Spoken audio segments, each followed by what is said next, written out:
My friends, do you remember the operation that Trump announced back then to protect ships in the Strait of Hormuz? And then after 48 hours, the operation was suspended or cancelled? It wasn't Iran that killed that operation, my friend. It was one of the oldest allies the United States has in the Middle East. And the reason behind this exposed a giant crack that had been hidden until now. And today I'm going to show you this new piece on the board, as well as a handful of threats, confessions, and moves that have come out in the last few hours in several different languages. Stay with me until the end because today the board has shifted once again. Live from Israel, right from where everything is happening. Let's get straight to the point. Go ahead and hit the like button now because I know you'll forget to do it later, so do it now. Now, before anything else, you need to understand the size of this alliance that's cracking. The United States and Saudi Arabia have been partners for over 80 years since the historic meeting in 1945 between the Saudi king and the American president at the time, aboard a warship in the Suez Canal. And since then, the Saudis have supplied oil to the Americans in exchange for military protection. They gave oil and received military protection. One of the most stable and profitable partnerships in all of American foreign policy in the Middle East.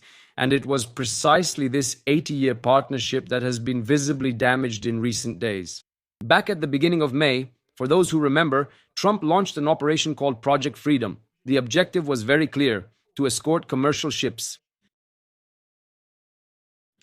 That were stuck in the Strait of Hormuz because of the naval blockade that Iran imposed when the war began. Everyone remembers this, right, guys? But look, just a few days later, the operation was terminated 48 hours later. And the official explanation at the time was this: Trump said there had been great progress toward an agreement with Iran. You remember that, right? But now, the New York Times has revealed the real story behind this, and it has nothing to do with any diplomatic progress. According to the newspaper, as soon as Project Liberty was announced, the U.S. Central Command was alarmed. Saudi Arabia informed, without prior notice, that American forces could not use the kingdom's airspace to carry out the mission. Now, I want to ask you here, do you remember that we talked about this in real time? That this was the real reason, right? This news is only now appearing in the Western press. Many new viewers on the channel didn't follow it in real time. Do you remember when I mentioned it? I said exactly this, that Saudi Arabia had not allowed the United States to use its airspace on the same day that the pause of this mission was announced. But now it seems it has only just been cleared for release in the West. And there are other details that have been added since then. And just look at how embarrassing this is, right? Not even the American political leadership itself had been consulted about this decision. It was a complete surprise even for Washington on that day when they cancelled and blocked the United States from using their bases. This triggered a wave of tense phone calls between American officials and the Saudi Crown Prince, Mohammed bin Salman. According to American sources, Trump himself called him 3 times in the days following the start of the operation, and then separately the Vice President Vance and Trump's own envoys Witkoff and Kushner also called. And in all those calls, the Saudi president maintained his position. He was against the escort operation, fearing that it would reignite a large-scale confrontation. And that's how, pressured by its own ally, the American government backed down from Project Liberty 48 hours after it started. Everyone remembers that embarrassment, right, guys? Can you imagine that? The President of the United States himself launched the project, and an ally, without even warning beforehand, simply stopped the project from continuing. In less than 2 days, the project was cancelled. This isn't just a simple scheduling conflict between 2 friendly countries. This is a sign of a real crisis, a crisis that was hidden behind a nice statement at the time talking about diplomatic progress. But here on the channel, you found out about this on the same day that Saudi Arabia was preventing the United States from using their airports there in Riyadh, Saudi Arabia. And now it's been made public, right? It was cleared for release to the Western press. This is just an example for you so you can get an idea of how information works, right? We talked about this on the same day, and the next day we talked about it a few more times during that period, and now, months later, the Western press gets authorization to disclose it. They included details we didn't have then, but we already knew the main problem. And the New York Times said the following, explaining the root of this split. According to the newspaper, differences developed between Washington and Riyadh over the security approach in the Middle East, specifically focused on Iran and Israel. Here comes the most important detail of this story. In all these matters, Saudi Arabia sees more danger coming from Iran's missiles and Iran's support for regional militias, like the Houthis, for example, than from the nuclear issue, which is precisely Israel's number one priority. Do you understand how big this is, guys? Not long ago, an Israeli general, Amir Baran, said a phrase that sums up this kind of clash of priorities very well. He said that Israel thinks about Tehran and the United States thinks about Taiwan. Okay? He said this according to sources he has inside the American government. In other words, for Israel, Iran is the main threat, while for the Americans, the real strategic priority is over in Asia, keeping an eye on China. And today, this news from Saudi Arabia shows a third piece on this same board, because Saudi Arabia also has a different priority. For them, it's missiles and militias like the Houthis. For Israel, it's the nuclear bomb. Three allies, three different interpretations of the same threat, sitting at the same table, each pulling in their own direction. And just think about what this really means in practice when the time comes for truly tough decisions. If tomorrow Israel needs to act again against the Iranian nuclear program, who will be on Israel's side? The United States is counting munitions for Taiwan, some sources say. Saudi Arabia, which sees the main problem elsewhere and has already proven with Project Liberty that it's willing to even block an American military operation when it disagrees, right? That question doesn't have an easy answer today. And it's exactly this uncertainty that makes this news so important, because of details we didn't know at the time. We didn't know those details yet.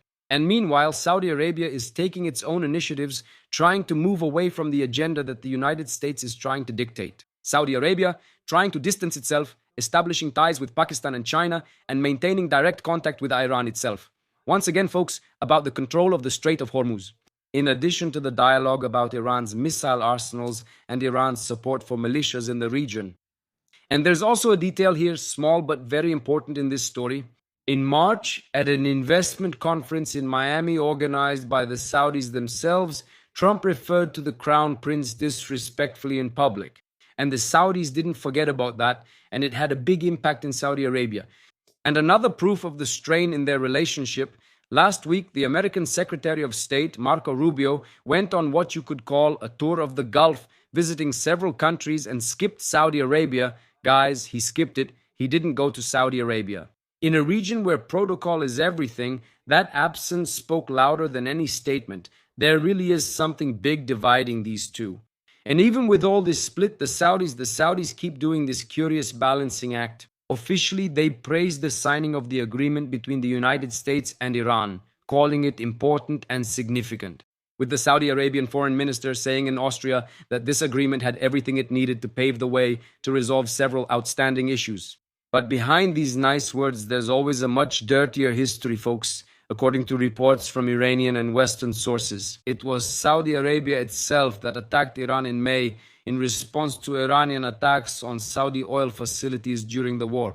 And after this attack, they warned Iran, opened intense diplomatic contacts, and reached a bilateral understanding to reduce tensions, which came into effect about a week before the actual ceasefire between Washington and Tehran. Just a reminder here, right now, only Kuwait and Bahrain are attacked. Do you remember that?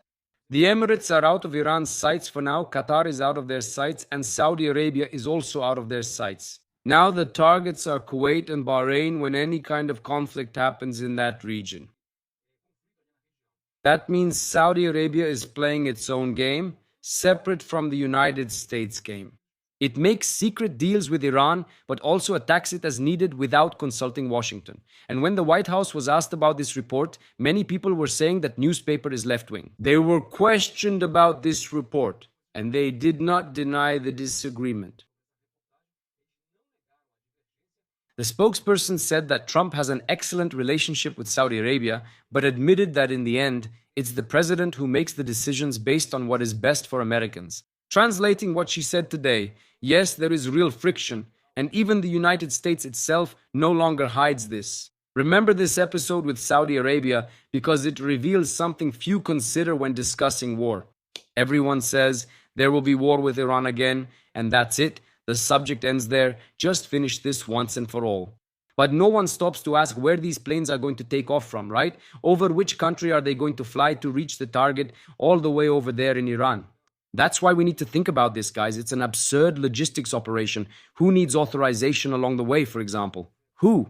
Because an Israeli fighter jet, for example, to fly to Iran, it doesn't just take off and fly freely through the air, passing over all the countries. It needs either a route that goes through the airspace of other countries or support bases or refueling stops along the way, depending on the chosen route. And it needs to talk to the other countries that it's going to fly over, so it needs logistics, just like the Americans do too. So this completely complicates the continuation of this war the way it was going. It's very difficult, guys, if Saudi Arabia doesn't allow it, if suddenly Jordan also changes its mind now and doesn't allow it, and Iraq doesn't allow it either. This puts Israel's fighter jets at risk, for example. Also the tankers, right, the refueling planes. I'll talk about these tankers and what's happening now in the Gulf as well, something that could once again spark a new conflict, so pay close attention. It's the same for Americans. Take Project Freedom, for example. The US announced the operation, and Saudi Arabia just closed the door to the skies themselves. Without that airspace, without that route, the entire operation stalled. So next time you hear someone saying there's going to be a war as if it's an easy button to press, remember this story. Behind any serious military action, there's a whole map of regional interests, of airspace, of who lets you through and who doesn't. It's not just the decision of the one who pulls the trigger, it's also the decision of who opens or closes the path to the target. And that wasn't even the most tense part of the day. Because meanwhile, on Iran's side, a threat emerged that I need to show you here carefully, word by word. And now let me take you to the rest of the board because there were a lot of pieces moving around today, and a good part of it came straight from the mouths of the Iranian authorities themselves. On Iran's side, heavy threats came from both ends. Today, the Secretary of Iran's Supreme National Security Council came out publicly and said that the process of revenge for the blood of Khamenei and the other Iranians who lost their lives remains open. He warned that those who gave the order and those who carried it out will pay for it sooner or later, and that day is not far off. And Iran's Foreign Minister Aragati was even more direct. He wrote that the United States committed to restrain Israel and warned that if Israel ignores this, Iran will, in his words, teach Israel a lesson. And he added that any threat against the people and leadership of Iran will receive an immediate and strong response. And Aragati didn't stop there, okay? Responding to threats from the Israeli side, he said that the United States committed to restrain what he disdainfully called their pet in Tel Aviv. Just notice the word he chose, folks, pet. That's how the Iranian foreign minister described Israel, in an attempt to belittle the country and to sell the idea to the Iranian people that the United States controls Israel like someone holding a leash. That's what he meant. I don't agree with that image of a leash at all. This is no one's pet anymore and makes its own decisions, especially when it comes to its own survival. But I'm also not going to pretend that the United States has no influence at all on Israel's decisions. It has a lot of influence, especially when it comes to ammunition, intelligence, and diplomatic support at the UN. The difference is that strong influence is not the same as total control. What tips the scales is very different from an owner pulling the leash. And there's also a curious irony in this, right? Because on the other side, over in the United States, the exact opposite narrative is going around. Many argue it's not the United States in charge, but Netanyahu controlling Trump behind the scenes. You've likely heard that before, right? The Iranians say that the United States is in charge of Israel. And according to the Americans, we're the ones who control the United States. So each side, right, accuses the other side. They accuse each other of the same thing, of being the puppet. That's how it works. And to me, neither version is the whole truth. What really exists, in fact, is a give-and-take relationship with pressure coming from both sides. It's not a leash, and it's not a puppet. And the representative of Iran at the UN reinforced the same tone today, publicly warning against any public threat coming from what he called the war minister of the Zionist entity against the leader of the Iranian revolution. He spoke directly to Iran there. Israel's defense minister, Israel Katz. Look at this. And I want you to pay attention to a detail here that usually goes unnoticed. This kind of language, calling Israel a lapdog, calling the country itself a Zionist entity, isn't just random hate speech. It's internal calculation, a regime that just lost its supreme leader. Remember that. They lost the supreme leader who's also dealing with mysterious deaths. Remember those guys, those cases of mysterious deaths? They haven't stopped. I was going to bring up another case today, but I'm waiting here for more details to bring more information. There's another case of a member of the Revolutionary Guard who turned up dead, mysteriously. Mysteriously, right?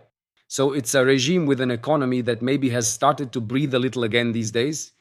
You need to show strength to the people. You do. To those who support the regime. And when you don't really have strength to show on the ground, you shout louder into the microphone. This is not a sign of confidence, it's exactly the opposite. And if you think that was the confession, the strongest of the day is coming from inside the American government, directly from the vice president. Pay attention, folks.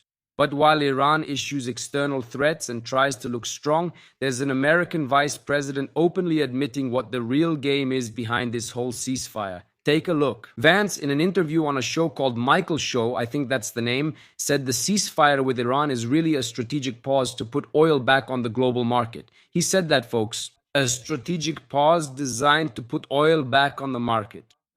He said that the Trump administration is using the agreement to restock the global oil market and then see how things play out. Meanwhile, according to him, Washington still keeps the military option on the table. This is quite a confession. The Vice President of the United States himself admitting on national television that this agreement is not real peace. It's a calculated pause with a deadline, an expiration date, and with war still available as an option if necessary. And look at that. This is the first time he said this, folks. It's the first time he's spoken this way. This shouldn't surprise anyone who follows this channel. That pause that Vance let slip unintentionally during an interview, I don't think he meant to say that, is clear for anyone who wants to see it. And as I already told you in yesterday's video, there's still a lot that needs to happen before this story is truly resolved. Vance just confirmed with his own words what was already visible behind the scenes, and Professor Marandi, okay? Marandi, he's the guy from Iran. He's part of Iran's negotiation team. He answered right away. He took the post where Vance's video appeared, reposted it, and wrote on top of it, right? He said that Iran has already restocked its own supplies and is ready. He said they're ready to crush Trump's economy. Look at that, guys. I'm talking here about a member of Iran's negotiation team clearly saying they're ready to crush Trump's economy. How do you negotiate with a guy like that? How can you sit at the table, right? I don't know. It's not directly, it's indirectly anyway. Sit and negotiate with the guy who's saying the stockpiles are ready and that he's going to crush Trump's economy. Yeah, it's hard to understand, guys. I can't understand how Vance, how Witkoff, how Kushner can still move this forward with this kind of threat coming from someone who's part of the negotiation team, an important person like Professor Marandi. Okay? You see the pattern, right? Both sides, American and Iranian, admitting in public almost at the same time that this truce is just a calculated pause. Each side is getting ready for the next round while pretending to talk about peace, right? That's what they're pretending. And about the negotiation itself, there were some concrete updates today, right? Reuters confirmed that the negotiations took place in Doha. They've already ended for now. This phase of negotiations is already over there in Doha. Indirect technical talks between Washington and Tehran, mediated by Qatar and Pakistan. Witkoff and Kushner, both negotiation experts, met yesterday with the Prime Minister of Qatar to lay the groundwork for these technical talks, but without directly participating in today's discussions. And Iran set a very clear condition for any progress. It wants to receive $3 billion, $3 billion from the frozen funds. And according to the news channel, this has already been settled. A preliminary agreement has already been reached exactly to release this amount. Meanwhile, the European Union Aviation Safety Agency has extended the alert for airlines until July 8th to avoid flying over the airspace of Iran, Iraq, and Lebanon because of the instability that still surrounds the ceasefire. This extension was until the 30th, and now today they have extended it until the 8th. They'll likely extend it again on the 8th as usual. They do this every 8, 10, or 15 days. Something will probably happen by the 8th, most likely another extension. That means someone on the European side sees that the story isn't over here yet. And there was also a curious episode today. Iranian media reported that a tanker ran aground in shallow waters in the Strait of Hormuz after sailing on a route that hadn't been authorized by authorities in Tehran. A small detail, but it shows how this strait continues to be a powder keg even with a signed agreement in place. And in the Arabian Sea, folks, another incident happened that I need to bring to you with all due care. It's happening right now. Let me show you the situation there, folks. Look at this here. Look at the number of refueling planes here at this exact moment, and there's something behind this too, okay? Besides the surveillance in the strait, according to some information, they've been doing this here during all these days. In addition to training, they're escorting ships that make exactly this passage here. Look, very close by. That's where this ship ran aground. It got stuck right here in this spot. But they're doing it here, refueling fighter jets that escort these ships passing through this region, okay? This is what's being said behind the scenes, that this is what they're doing here every day, all through the night. Look at the number of planes, guys. Look at how many planes are in the area. They're all doing exactly the same thing. And it's just that the US Navy, at this very moment, is looking for a crew member who went missing. Who is missing after a helicopter made an emergency landing coming from the aircraft carrier George Bush. Look how poorly explained this is, right? After the helicopter made an emergency landing, they're looking for a missing crew member. If it landed, how is the guy missing? Did he fall out of the helicopter? This is very poorly explained, but it's happening right now. This would also be the search activity in the area. The helicopter might have crashed, right? I believe this helicopter crashed. And they're looking for someone who is still missing. The other 3 crew members were rescued safely, and the American army itself made a point of stressing that, so far, there is no indication that the incident was caused by hostile activity. And now I need to be clear with you again, folks, because that's what I think.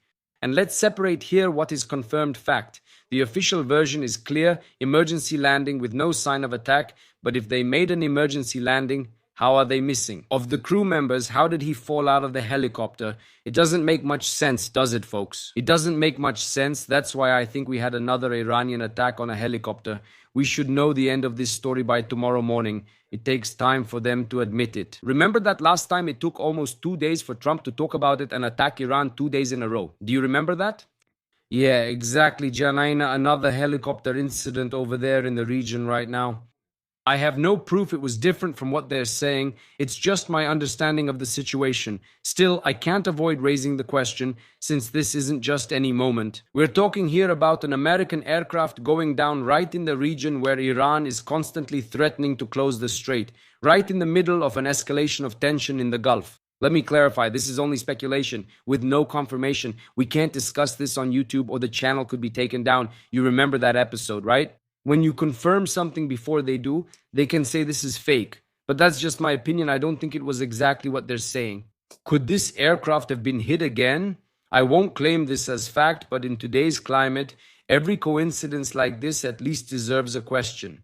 Pay close attention to this next story. It's possibly the most serious I'll show you today. It involves an American soldier stepping onto ground previously only entered by Israeli and Lebanese soldiers.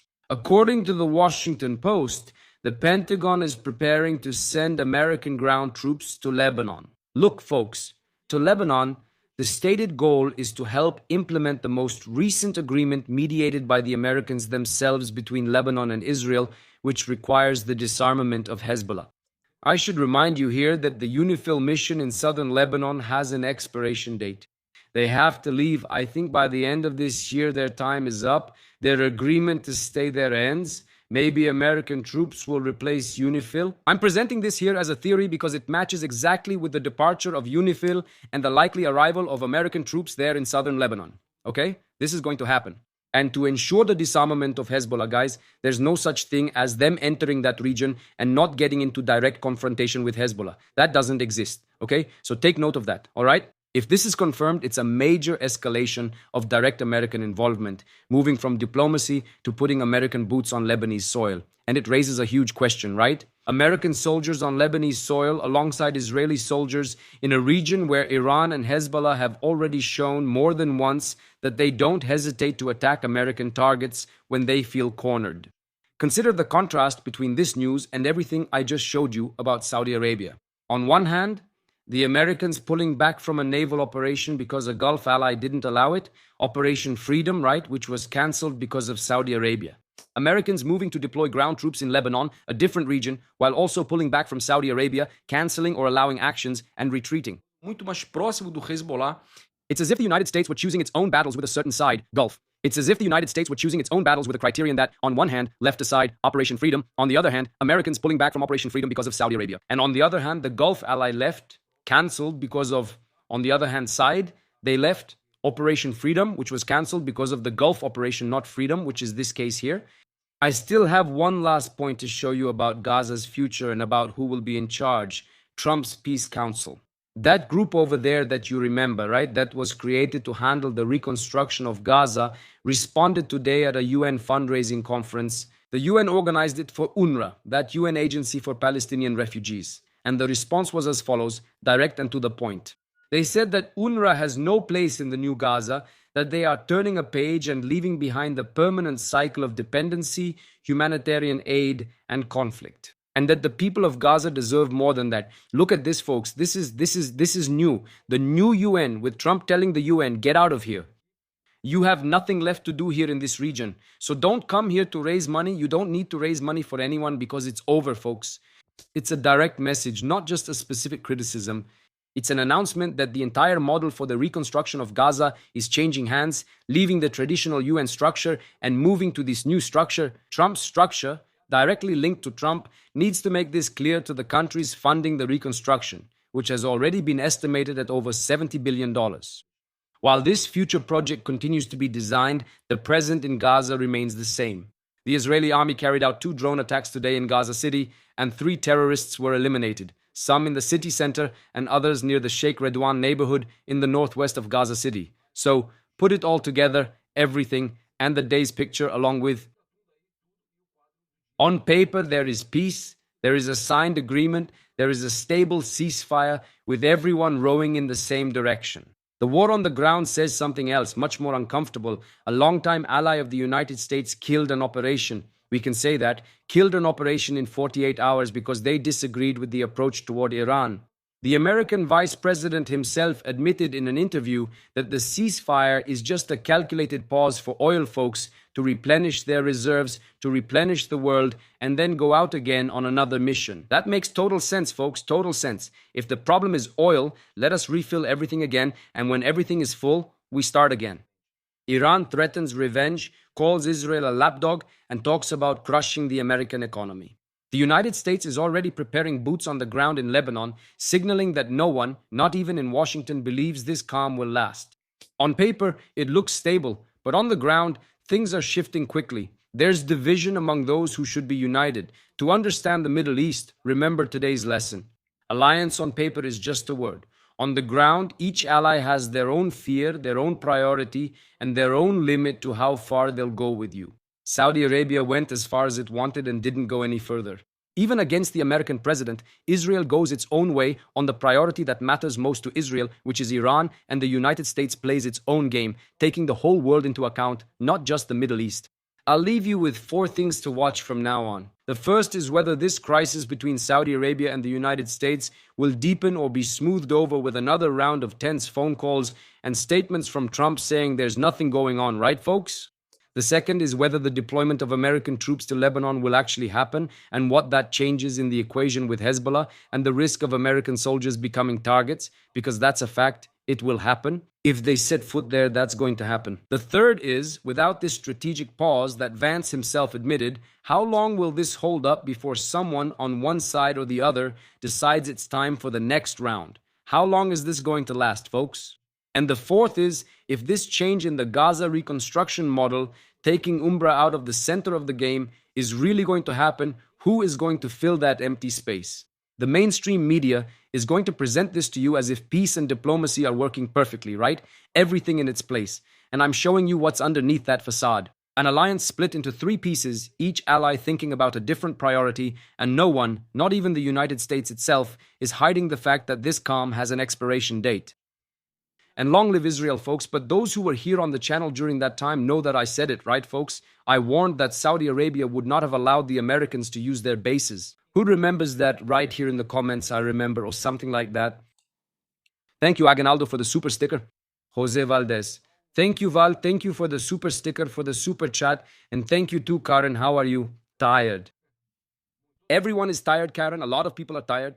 Tired of all this, but this soap opera is far from over. It's still a long way to go. The dictator of China spent billions to enslave Brazil forever through election fraud using the federal Supreme Court. What a mess. I hope it gets resolved soon. It won't. There's no way to solve it, guys. No, Netanyahu himself said so. So yesterday in the interview on the Patriota show, they asked him about Turkey. I said, hear what he said, right? He said that Erdogan should be careful because things won't stay like this, threatening Israel that way. And he also said something else. He said, thank you, Paula, Anna Paula. He also said that they asked him if this is going to end, if there will never be any more problems. He said, this will never end, okay? It's never going to end, guys. This problem will never end. It might be that the Shiite axis ends now, then we'll see the Sunni axis, and the terrorist organizations around Israel will keep existing. Fatah will keep existing. They're still quiet for now. Fatah, for those who remember Fatah, it exists, right? It exists with about 80,000 police officers, extremely well armed, armed to the teeth, which today is the Palestinian organization, right? Led by Abu Mazen and Mahmoud Abbas. They have armored vehicles. They have all of that. They're another internal problem for Israel. In other words, this is very, very far from being over, folks. Thank you, Norma. We're in the last days. Seek. Let's see here. God bless your life. Let's announce the messages. Thank you. I remember. I remember. Thank you. Good afternoon, Davy. That helicopter one, guys, that helicopter one will probably get some statement, right, during the night, like last time. Actually, it took 2 days until Trump said the helicopter had been shot down. Remember that? Guys, I can't believe it. Trump is once again getting involved in Israel's affairs. He can't stand to see Israel win a war unless he's involved to ensure their victory. Long live Israel. Thankfully, we're live. Yes, guys. For those who missed the beginning of this live stream, go back to the start. If you don't go back to the start, you won't understand anything at all. Thank you, Nusa Souza. Yesterday, Mossad eliminated the general here. Hey, Logan, how are you? Logan, from Iran, how are you doing? How's the internet over there? Is everything normal? Is it back? Yesterday, Mossad eliminated the general here, so I made a video. I didn't say it was Mossad. I made a video about it. It's here on the channel. Also, the channel too, nobody confirmed it. I don't think it will ever be confirmed. They'll never confirm that it was Mossad. No way.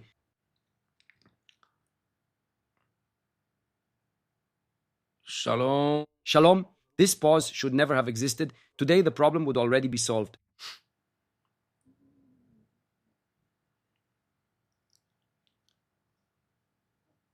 Thank you.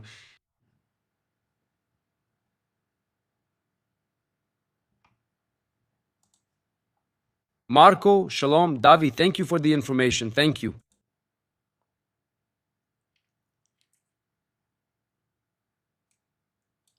Shalom, Shalom. That's it for the live stream for now. If anything major happens in the Middle East, I'll return immediately. If you missed the beginning of this live, go back to the start and watch from the beginning. If you forgot to leave a like, leave a like. If you're not subscribed to the channel, subscribe to the channel. More than 50% of the people who watch this video are not subscribed to the channel. Guys, and Guidos Diaz and I are going to say, and we hope that all of this ends soon, but I just hope it ends soon because it's far from over. Hugs to all our friends in Israel. See you in the next live stream.